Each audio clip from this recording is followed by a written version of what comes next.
We are Rogue Media Sports. Yo, welcome to Keep Stacking with Riley. Thank y'all for joining me today. Let's get into the episode. All right, everybody, thank y'all for joining again. Welcome back to the pod. Today I have a new friend, Vanessa Cantu. Thank you for joining today. Thank you for having me. Of course. So I just met Vanessa locally. We were at Anthem Stories here downtown at a fundraiser for a local adaptive gym. It was through Fearless Ventures Foundation. It's been advertised throughout the town. It's been the Trib, Facebook, of course, but Edwin Munoz runs that foundation, and we're both involved, like helping him raise money to make an adaptive gym here in Waco. So that's how we met. We're both athletes there, both helping raise awareness for that. I met Vanessa pretty early on that night, and I could it was a pretty easy connection, and like amongst everybody that I've met that's disabled, injured, had an accident, it's typically easy to connect, but I felt especially connected with Vanessa just because I don't know, we got talking pretty quickly and easily. I could tell you weren't afraid to share anything, and I really appreciate that because I'm not either. Some people are hesitant to ask me stuff or talk to me, and like since the accident, like I'm more transparent than I've ever been, and I could kind of sense that in you too. So thank you for that, and I'm very appreciative like we got to connect on that level. But so the listeners can get to know you some more too.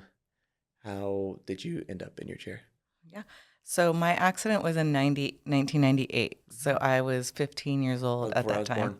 Yeah, 1 year. That's so awesome. No, I was 15 years old. I was a freshman in high school. So you can relate what it's like being 15 in high school, right? And you remember like just trying to feel comfortable and like understanding who I am, the things that I like. And I was had lived with my mom at that point for only about a year because my parents are divorced. And so I grew up really with my dad up until like the summer of my freshman year in high school. And I just wanted to go live with her because I felt like there was a little bit more freedom. My dad, I was raised in a very strict Christian household. It provided a very good foundation for me as a child. But again, becoming 15 and getting older, like I wanted to do more and explore more. And I knew that my mom would be a little bit more lenient with some of that stuff. And she was, you know, but so when I was with her that year, I wanted to do all the sports, all the things that like I wasn't able to do with my dad. I had a lot of just friends all the time, like very social, like to connect with people.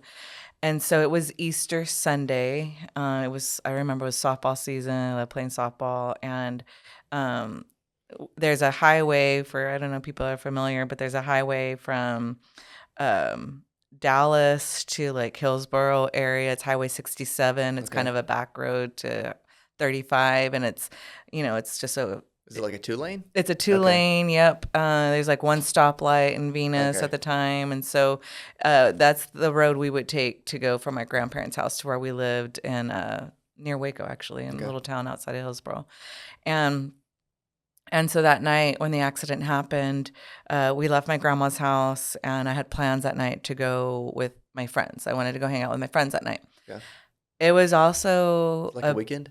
Huh? Is it a weekend? It was a weekend. Okay. Yep. It was also a time that my dad wanted me there with him that weekend because it was a memorial of Jesus Christ. I grew up as a Jehovah's Witness, and so the memorial and the death of Jesus, like all of that fell on the weekend.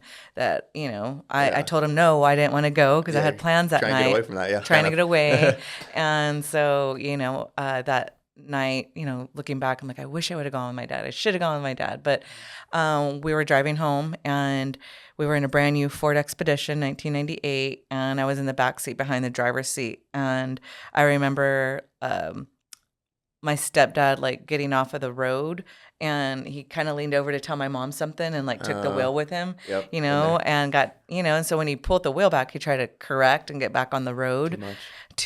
Well, there was a ditch. There was a culvert that we couldn't see. It's a back road. There's not a lot of lights. Right. There was no guardrail. There was no indication. We just kind of went off and slammed down into this ditch. And I remember the impact of it was hitting the driver's seat so hard. And I remember my mom telling us, get out of the car. We need to get out of the car. And I'm like trying to unbuckle my seatbelt, but I'm like having a really hard time breathing. I can't breathe. I feel like I'm suffocating. I didn't feel any pain. I just felt like I was drowning. And at the same time, like kind of trying to get out of the car, I remember my seatbelt was just hanging. Like the lap part or the shoulder part was kind of hanging. And I remember trying to open the door and it was just like lights out. And I don't remember anything after that. Everything after that was told to me. My mom said that she pulled me out of the car and, they called for care flight. And my mom said that she just knew I was dying because I had no external bleeding, but like my body was starting to swell. My stomach was starting to swell and my eyes were getting, all the signs of dying death. basically. And I did die. I died twice in care flight and in the operating room because what happened was the lap part that held me in was the only part that held me in. Nothing supported my spine on the impact. So not only did I fracture my spine, the lap part pushed all my internal organs into my diaphragm and I ruptured a lot of my organs. So I was bleeding out and that's what was Internally causing bleeding out, man. everything. Yeah. What was the injuries like? Did your mom or stepdad sustain any injuries? What were the injuries like? Yeah, or like how did they get injured as well? So yeah, little bone, sternum, wrist, like minor things. Yeah. And I should have walked out of that accident as well. There was no reason why I shouldn't have. And your seatbelt on too. Yeah. Yeah, it was a defected seatbelt. So we sued Ford, that was part of the process. Yeah. But when I came to, it was, nobody wanted to tell me that I was paralyzed. Like, I don't think my family could accept Especially as a kid, as a kid. I was in an induced coma for probably about a month. So I don't even remember or know what was going on because in order to do spine surgery, you had to be on your stomach. Well, my stomach was wide open, just trying to let that healing go down. So I lost my kidney, my spleen.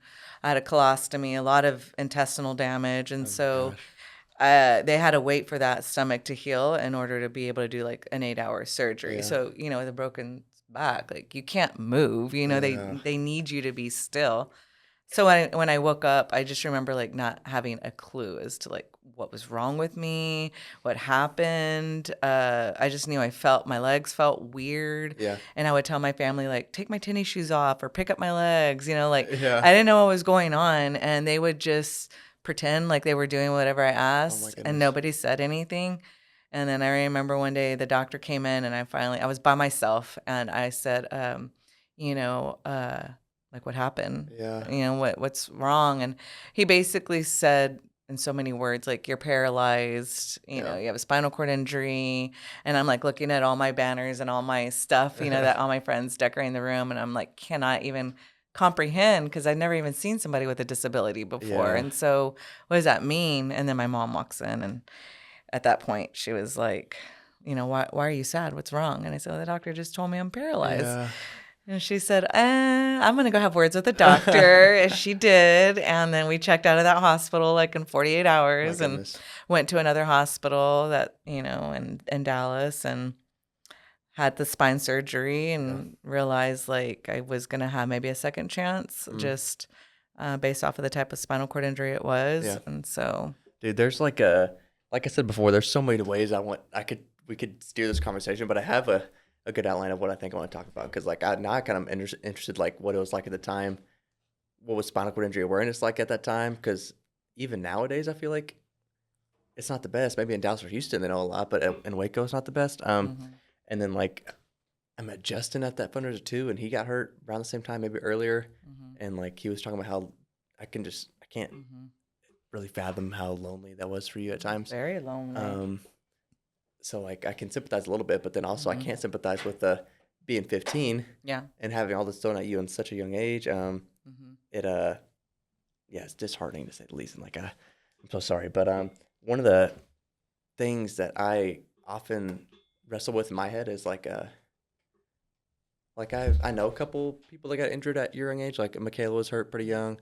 I have a friend Travis that came on the pod. He was hurt at 18. So like when I hear of people getting hurt so young, I feel lucky in a sense because I got to live some of those years that people view as like the more fun years. So Definitely. I'm so grateful for that. But like it's easy for me to understand why I got hurt. Just because like it was my own choices, and like I got in the truck, I decided to drink that night, and like I I like it's not hard for me to like wrestle why I got hurt, but like um your situation is so unfair. Um this is like a big question, but how do you reconcile that you got hurt so unfairly, and like this it's not fair. How do you sit with that? That's how I felt for a long time. Yeah. I felt like this is so unfair. Yeah. Like I was a good kid. Yeah. I didn't deserve this. And then I lived with a lot of guilt. Yeah. I lived with a lot of like, just because I grew up, in the faith, I felt like because I should have been somewhere, You deserve more than prioritizing that. God Yeah. and not like the social aspect of things. Yeah. Like I felt like that was my punishment for a long time, and that I felt like I was almost like getting in trouble, and so that really messed with my head for a long time. And so my family was torn apart because of it. Yeah. So it's like, it was very hard to understand. And so I could not accept the fact that like of what happened to me. In my head as a 15-year-old kid, I was going to walk and I was going to be fine. Yeah. And this was going to be a temporary injury and Right. I wasn't going to be dealing with this my whole life. Like that's what I thought. I thought I was just I going still to kind of have those thoughts now. So yeah, but yeah, like I'm just going to bounce back and it's not going to be a big deal. So because I couldn't accept it for a long time, I didn't know how to like fit in, even though I wanted to still hang out with my friends and do things. It made me really sad because they try to keep me included and invite me to be like the water girl, and participate still somehow. And I just remember thinking like, this hurts me even more I to feel the same see thing. y'all and not be able to do the things that y'all are doing, type of thing. So what the path that took me on, and this is why it is so amazing to have, not exposure, I guess, like what you're doing, like social media. Everybody now sees and can witness somebody else's journey to find hope and motivation. Like you said, back then that Not accessible, wasn't a thing. Man, Definitely I'm no social regretting media. bringing Lola now. Jeez, She's come here. okay. She went potty and everything. She's good. Anyways, I didn't have anybody to look up to, so what that did was allow too much downtime and like this path of destruction because then I started hanging out with a bad crowd, like kids that I wouldn't have hung out with had my accident not happened because I was busy doing sports. I was busy doing things. And then I found this other group of friends and that included them smoking weed, and then that escalated to doing hardcore drugs. So before you know it, at like 16, now I'm experimenting with drugs. And I have found that using certain drugs, made me not care and made me feel better, and it made me feel social, and it was my escape. So I immediately got wrapped up into using like by my sophomore year and using heavy, like not just weed. It was stimulants, right? Any kind of stimulants, and I could get my hands on. And so that allowed me to have a good time and and still not accepting and not sitting with it.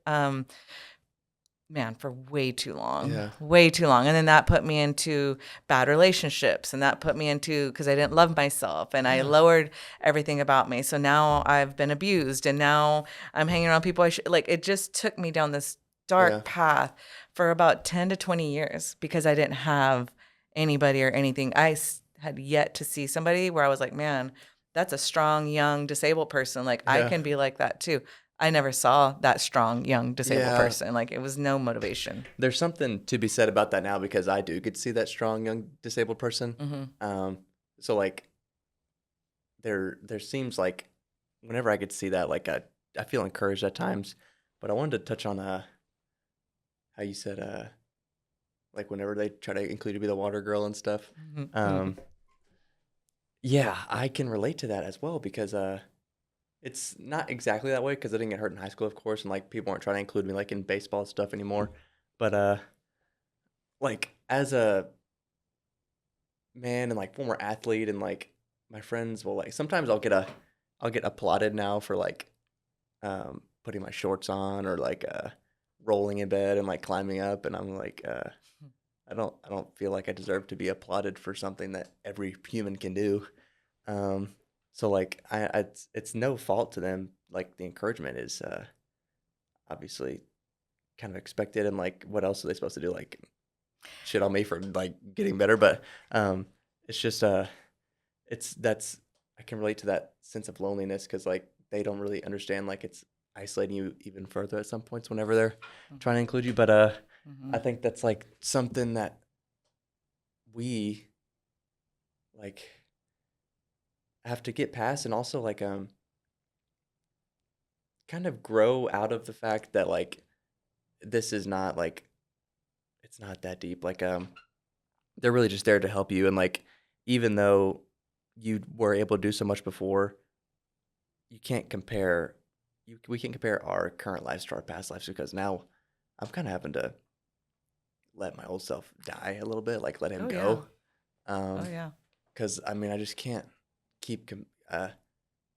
There's a point where like we have to accept that this is the thing, and like we're not accepting like being in the chair forever. We're not accepting being weak and paralyzed and disabled forever. Like we're gonna continue to improve our bodies, but we do have to accept that like that the old person's gone and dead, and like it probably, I don't know. Like, what are your thoughts on that? Like, I don't want to I'm not giving up, and like I will continue to improve my body forever. But yeah, no, I can touch on that, and yeah.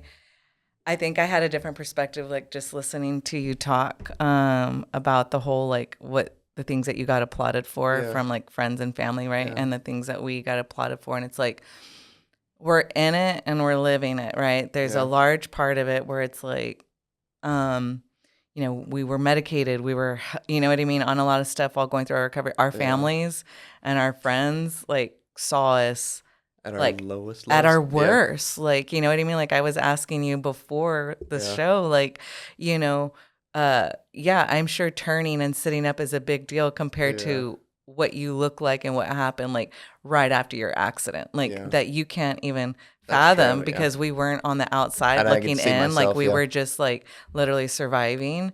But like I asked you, like you have a big cut Head on your scar, head, yeah. and like what even happened? Like what were the odds for you? What did the doctors tell you? Yeah. Like And we'll never know like what the true odds were. That's why I can't wait to get to heaven and like ask like what just like my chance at surviving. Like what was exactly. like, did I simply get saved by your mercy Exactly. and grace? Like I don't like, we just don't know, and we'll never know. But yeah, that's a good point, because I never, especially the medicated part, I was extremely medicated for like, I feel like I Exactly. didn't even like be myself again until like 6 or 8 months after the fact. That's like, I feel like came to my first realization like that I'm alive again. Like in, I remember it was September of 24 and I got hurt in March 24. So that's definitely a good point. And like, I think that's just also my own pride at times. Like, It's definitely just wanting that, or like thinking that this is so easy. Like everybody can do this. Like, why would I be applauded for this? But I think something that would help me along the way is because with spinal cord injuries, the progress seems like it doesn't Yeah. feel like you're progressing, right? Especially a year out yeah, after your accident. Yeah. Like I remember just feeling like, is all the work that I'm doing in therapy and everything, like I don't see nothing. these Yeah. in my head huge I feel like I have to like changes, psych right? myself out to like even believe that I'm getting better. But it's Yeah. the little things. So the things that I had to tell myself is like sometimes maybe, keeping track of, Yeah. I remember when I couldn't do that and now I can do this, you know Yeah. what I mean? And like I have the abilities to maybe do this. And like I was always chasing, as long as I was getting stronger in some area or getting feedback in some area, I was going to keep trying, right? Because I never knew like what is that plateau of Yeah. like this is as good as you're going to get. And I chased that for way too long. Yeah. You don't want to be stuck in a headspace of like, non-acceptance and comparing. And I'm really glad that you recognize that. And for a lot of people that are listening, that have these type of life-altering injuries, like the sooner you can recognize that, I'm not going to be who I was before, but who I was before is still in me, right? Because the drive to be an athlete, the drive to do the things, those are still driving forces for you right now in your situation. And so, like, how can I be the strongest version of myself? And this version of myself has always been something, because people are always watching. They're always looking at how are we going to handle this, right? And for me, I always felt like, as a trailblazer, as a very humble person, like, but still, like, people are watching. And now I have a daughter, I have a family, and the most that I could do is be the best version of myself like this and not completely give up to make things easier also on other people. Like, Dude, like you're one of the first persons I met like that. I feel like so much has gotten thrown at you. I don't even like this is our second time meeting in person. Like I'm just I've never heard somebody to handle so many difficult things, and like now you're here and talking like this. It just brings a different perspective, like of how mine's not so hard really, but like I just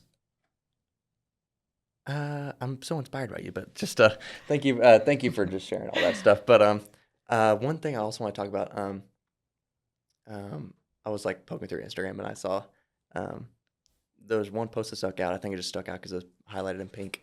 But it was 1 Corinthians 12, mostly like 21 through 28. I like went and read that chapter a bunch, and like I like to, before I just like pick a verse out of something and like try to decipher it, I have to like at least read the chapter and at least try to get a premise of who wrote the book, why, when, and like what was going on at the time. So like 1 Corinthians was written by the Apostle Paul, and Paul wrote a whole bunch of stuff. And like lately, I've been like, I talk to my psychologist a lot too, like once a week, and she's that's good that you do that. I love it. Like it's good that you do I that. am such an advocate for that now because yes, it seems like weak. In my past life, I would have thought I was weak, but like it's probably one of the stronger things you can do. Yeah, you can't go through life and like not have somebody like talk and figure this stuff, because it's not normal. Like holding like what we go through. Holding in your emotions maybe like seems strong because you're doing it for other people. Like you're not letting them know to like not hurt them, but it's actually doing the opposite. So yeah, I love psychologists. Get one if you don't have one. But the whole premise of 12:21 is like essentially like Paul's making a metaphor about the body and like how like God has created different parts of the body, like the ears, the head, and then he uses a metaphor for the church. So like essentially I'm trying to outline it, but like the ears serve their purpose, the eyes serve their purpose. Every person in the church serves their purpose. Like you can't have a body without the ears. You can't have a body without the eyes. You can't have a complete body without each of those. So it's important to just kind of remain in your lane, but also like don't everybody's made for a reason to do like their purpose, and everybody's giving gifts for their own purpose. I guess what I'm gonna do is like have you kind of explain how you interpreted this verse, because you wrote it very eloquently in your caption. But I'm like, I wish I could read it. What does the scripture say? I know exactly which one you're talking about. I can read it. You want me to read it? I have can you read it? 12:21 through 28. The eye cannot say to the hand, I don't need you, and the head cannot say to the feet, I don't need you. On the contrary, those parts of the body that seem to be weaker are indispensable, and the parts that we think are less honorable we treat with special honor, and the parts that are presentable are treated with special modesty, while our presentable parts need no special treatment. But God has put the body together, giving greater honor to the parts that lacked it, so that there should be no division in the body, but that its parts should have equal concern for each other. If one part suffers, every part suffers with it. If one part is honored, every part rejoices with it. Now you are the body of Christ, and each one of you is a part of it. I think that's where he's like outlining the church there. And God has placed in the church, first of all, apostles, second prophets, third teachers, then miracles, then gifts of healing, of helping, of guidance, and of different kinds of tongues. So yeah, he kind of starts with the body of Christ, and then like brings to the church. Everything at that point. Now I remember. So for a long time, I was so cruel to my body because of Yeah. how it looked now. Right. You know what I mean? Because of I was embarrassed by it. I tried Yeah. to hide it. I tried to downplay things, like and I was just cruel, and I wasn't appreciative of like what my body endured Yeah. and what, it was withstanding. And and so then I, with that scripture and through like some deep healing journey that I Yeah. went through, I yeah, think you also compared to like self-healing books too, like how it can there's kind a of relate lot to of them. Yeah. them. Yeah, I didn't actually. So in the self healing journey, uh, 2023 of July through all of last year, I went into this bubble where it was just like Miss Social became Miss Non-Social. I became desperate to understand, finally, all of the trauma that I endured, how it's affected me. Yeah. How can I love me? How can I accept me? How can I stop putting myself in these situations, putting others before myself? Why can I do that for myself? Like, so I was going through all of that. And so with the scripture, I went and did this plant medicine in Mexico. Nice. And, this is out of, like I said, desperation. It was an opportunity that came up and I went with it. And what it did was it really opened my eyes and showed me a different side of myself where you don't have to be so tough anymore. You don't have to prove anything. You can be yourself and still love yourself.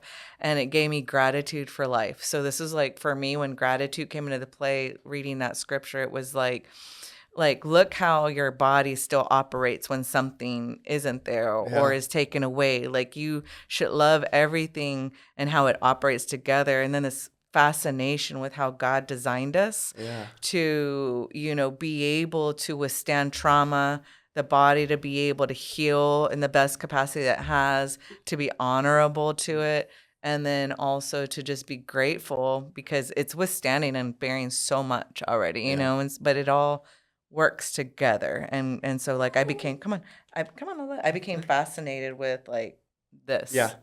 I've kind of started to grow with that fascination as well because like I just took so many things for granted, especially like once I kind of understood more about like healthcare and like just what my body endured, how they had to fix me, what it took to fix me or like help me get better.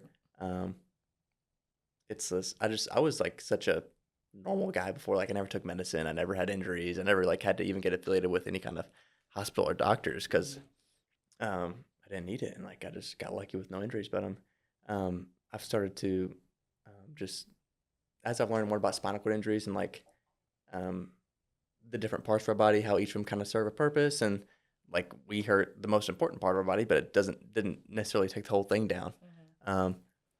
Yeah, it's to say the least, it's definitely fascinating. But one thing I love how like as each of us read scriptures, we can kind of interpret it in different ways. And there was another in your caption. You also talked about how different church, like different church bodies, like different, I guess, denominations. Like we all just kind of need to work together and like be accepted together. Like we're all worshiping the same Father. And then, but one thing that I took from this scripture as well is that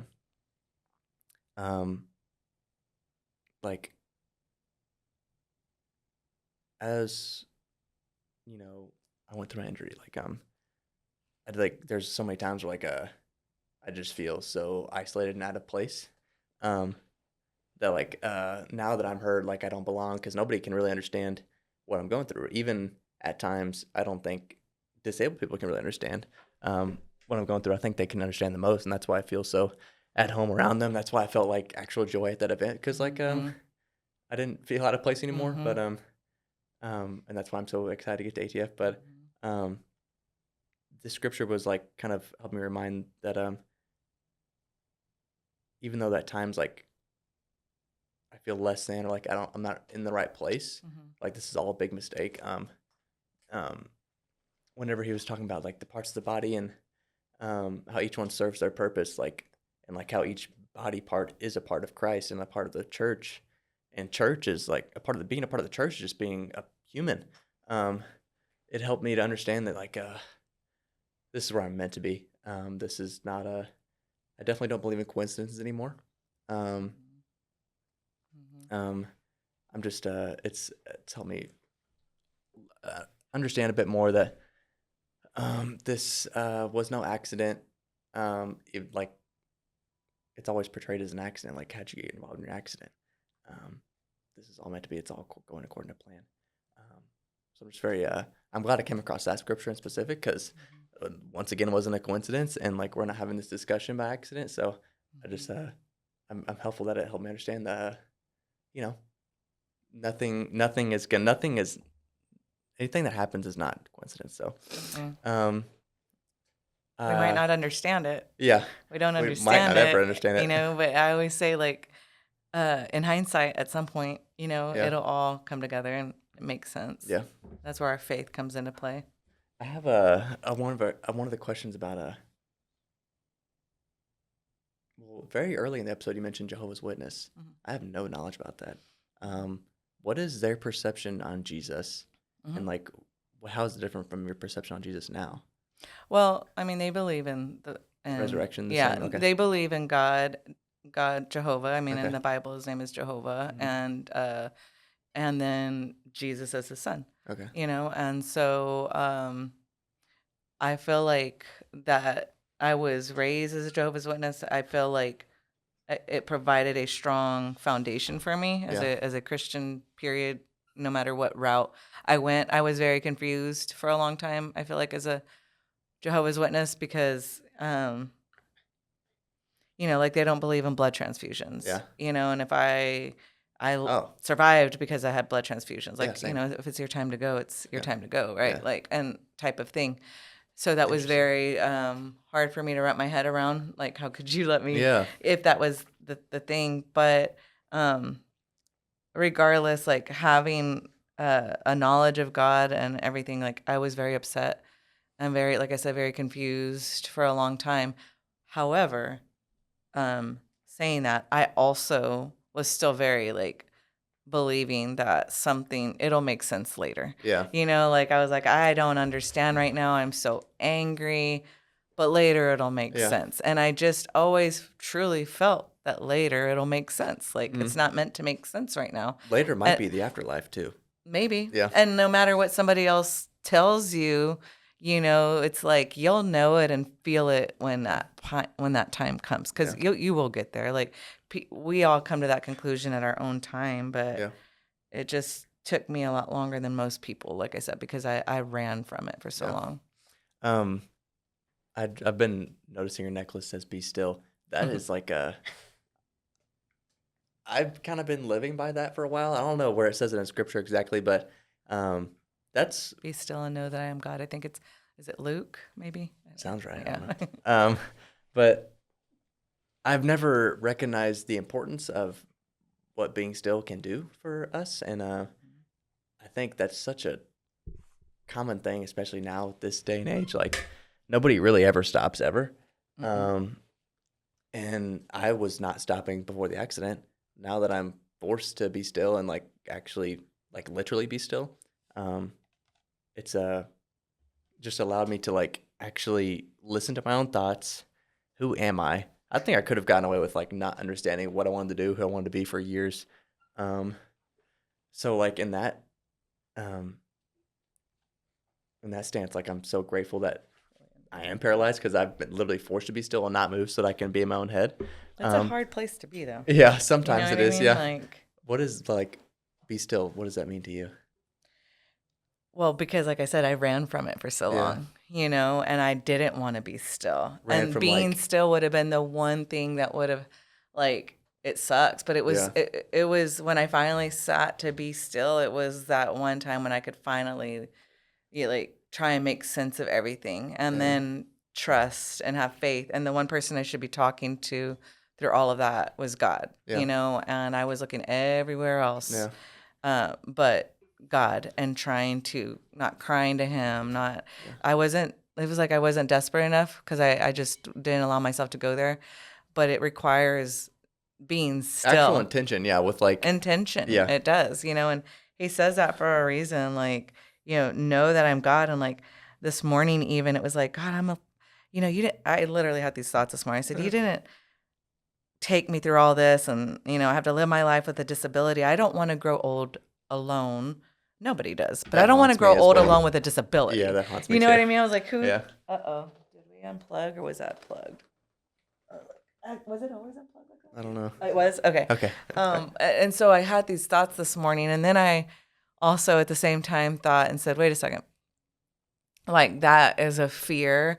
Yeah. And when you go in those headspaces, like you panic and you're like, Yeah. pick up the phone, but at the same time, it's like, wait, but those moments of being fearful is also the moment to think, but look, like what God's already taken you through. Look Yeah. how faithful he was in protecting you.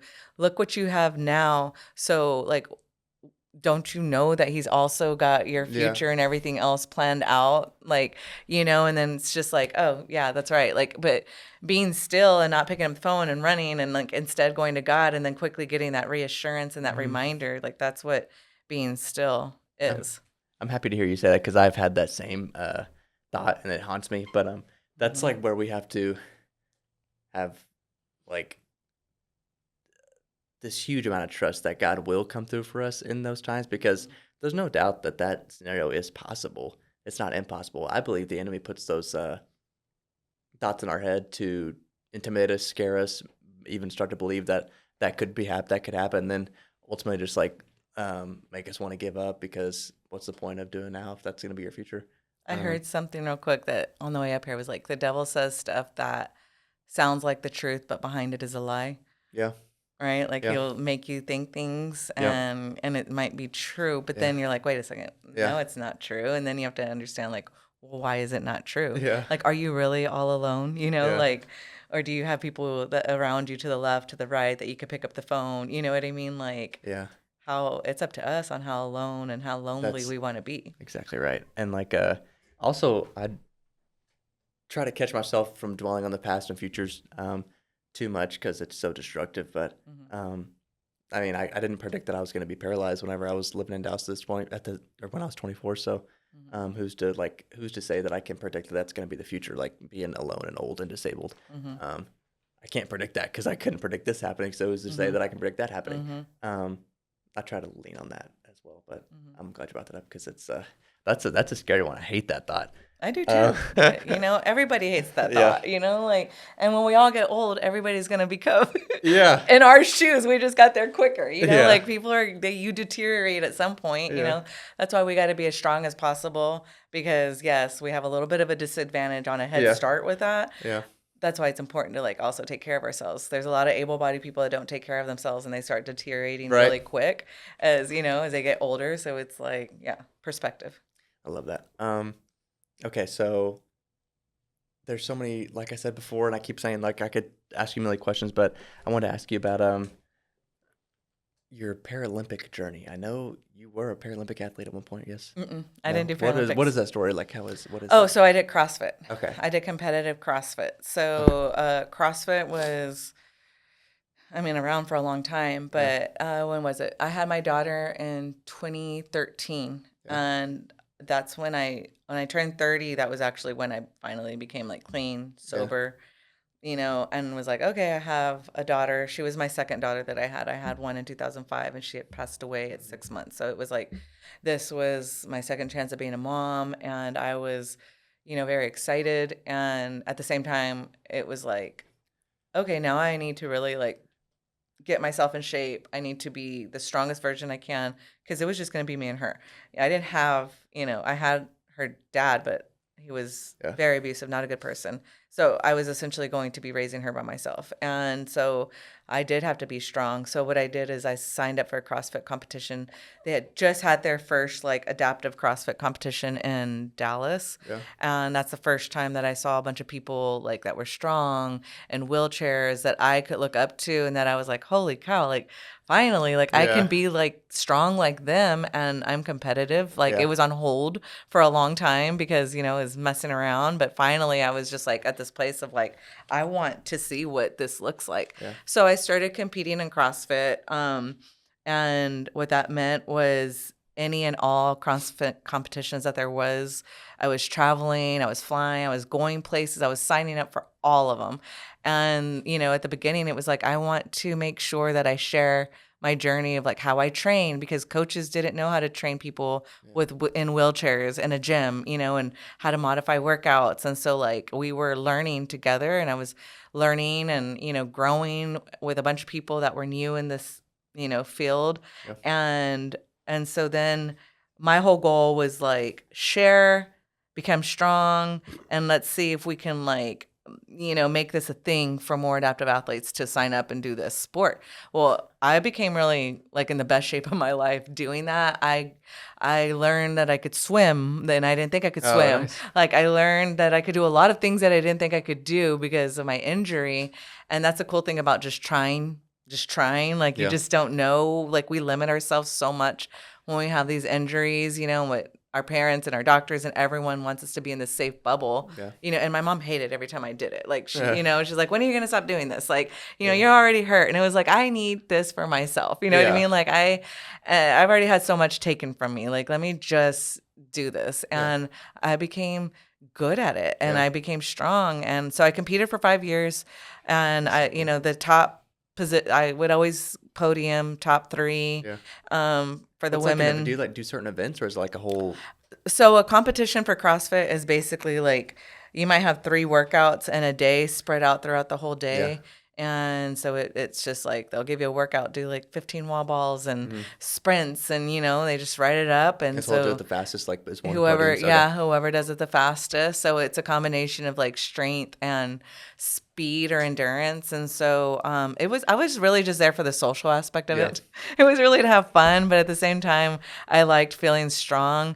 And which so one that are you most proud of? Like, which one was the hardest that you podiumed in that you're like, that was hard and I did it? Oh gosh, like swimming in the like ocean, and then wheeling a certain long distance, and then doing It's the like an skier. Ironman, Like it was basically a mini Ironman. And then just knowing like, wow, like I have that kind of an engine and like headspace, So that's what I did, and I hung that hat up several years ago, because that's just not sustainable. I got out of it what I needed to, but then at that point I was like, I didn't realize, like I could have only hoped that I was making an impact for others that looked at that and saw that and were like, wow, like she's strong. That's awesome. And it's like Caden, like the young kid that came to the gym the other day, and like I come across people that are younger than me, and I follow you, you encourage me, and I'm like, wow, it really did pay off. Like I said, people are always watching even when you think you're not making a difference. Like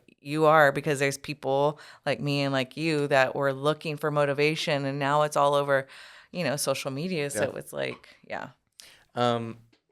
Okay, so you're also involved with Adaptive Training Foundation. That's why you brought up Caden. He came to the gym and like was checking out because he wants to be an athlete one day. I'm hoping to be there as well in August. What is a class like? Like what are they going through now? So adaptive training. So it's a 9-week.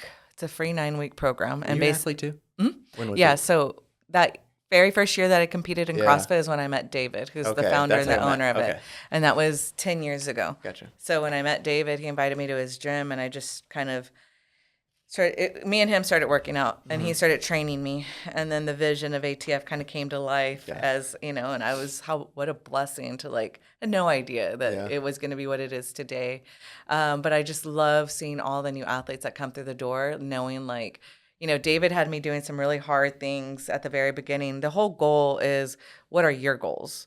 What are you scared of? What do you want to achieve? Well, we only have 9 weeks to achieve those goals, right? So it's like, they make you as comfortable as possible, and let's tackle your biggest fears like right away. Yeah. Because a lot of times it's just a mental thing that like you think you can't or don't. And so what ATF is that's kind of the method behind the madness. So when you go into ATF, you are assigned a trainer. You have a head trainer. You have a assistant trainer. I didn't realize my dog was going to be so annoying. I'm sorry. She's not doing too bad. Like, she's normally really good. And so then during the 9 weeks, you have, they help you accomplish whatever your goals are. Yeah. And so they do that very quickly. But the biggest thing is that it's a community. Yeah. So like you said, you meet a bunch of great people. Here, Lola, are you thirsty? You meet a bunch of people. It's a community, and they work on mind and body. Yeah. So they have something called recharge where, you talk about the things that you struggle with mentally. And then you're amongst 9 other athletes that are also in the same boat or worse. And so you're all kind of feeding off of each other. So yeah, you become stronger and you train for something great, but it's definitely more of a mental thing.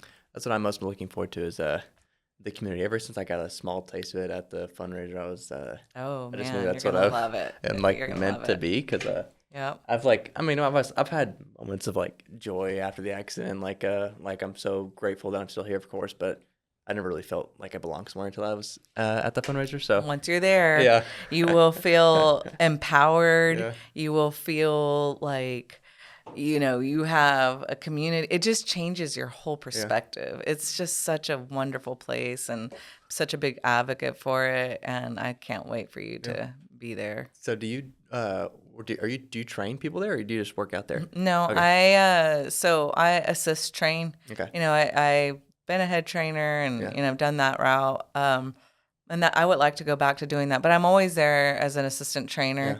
We have a girl now that has the exact same injury level as me. She was in a car accident. She was from Puerto Rico, and literally same injury, same seatbelt issues in the wreck. And she is at the beginning stages of her injury of trying to walk again. And so it's just crazy to me because I'm like, man, she gets to see me and be empowered by me. I get to be so excited to help her. And so you'll meet people like Justin, that have been in your shoes and know, they know what you can and can't do, and they'll get a feel for it, but they also know where they can push you to also I can't wait for that because even now, like I said, mentioned the Dallas Houston, they know a lot about spinal cord injuries, and Waco sometimes they don't. Yeah. Even now, there's a clinic in Waco that, and specifically Antonia knows so much about. She's the one, but there's a couple therapists that I work out with. It feels like I'm training them at some points. I'm telling them what I can and can't do. Well, you are a lot of time. You're educating a lot. And that's all fine and great, but sometimes I would a Justin that knows what I can and can't do, but like you said, can still push you. Because I do miss that, and I used to get that push from my teammates and coaches. Now that it's just coming from me, so it's enough a lot of the time. But there's no doubt that a push from somebody else is so impactful as well. There's I keep saying I could keep talking to you about so many things. There's how you just brushed over your daughter that passed away at 6 months. That is that's just a point that I'm getting at that you've been you just seems like you just keep getting hit.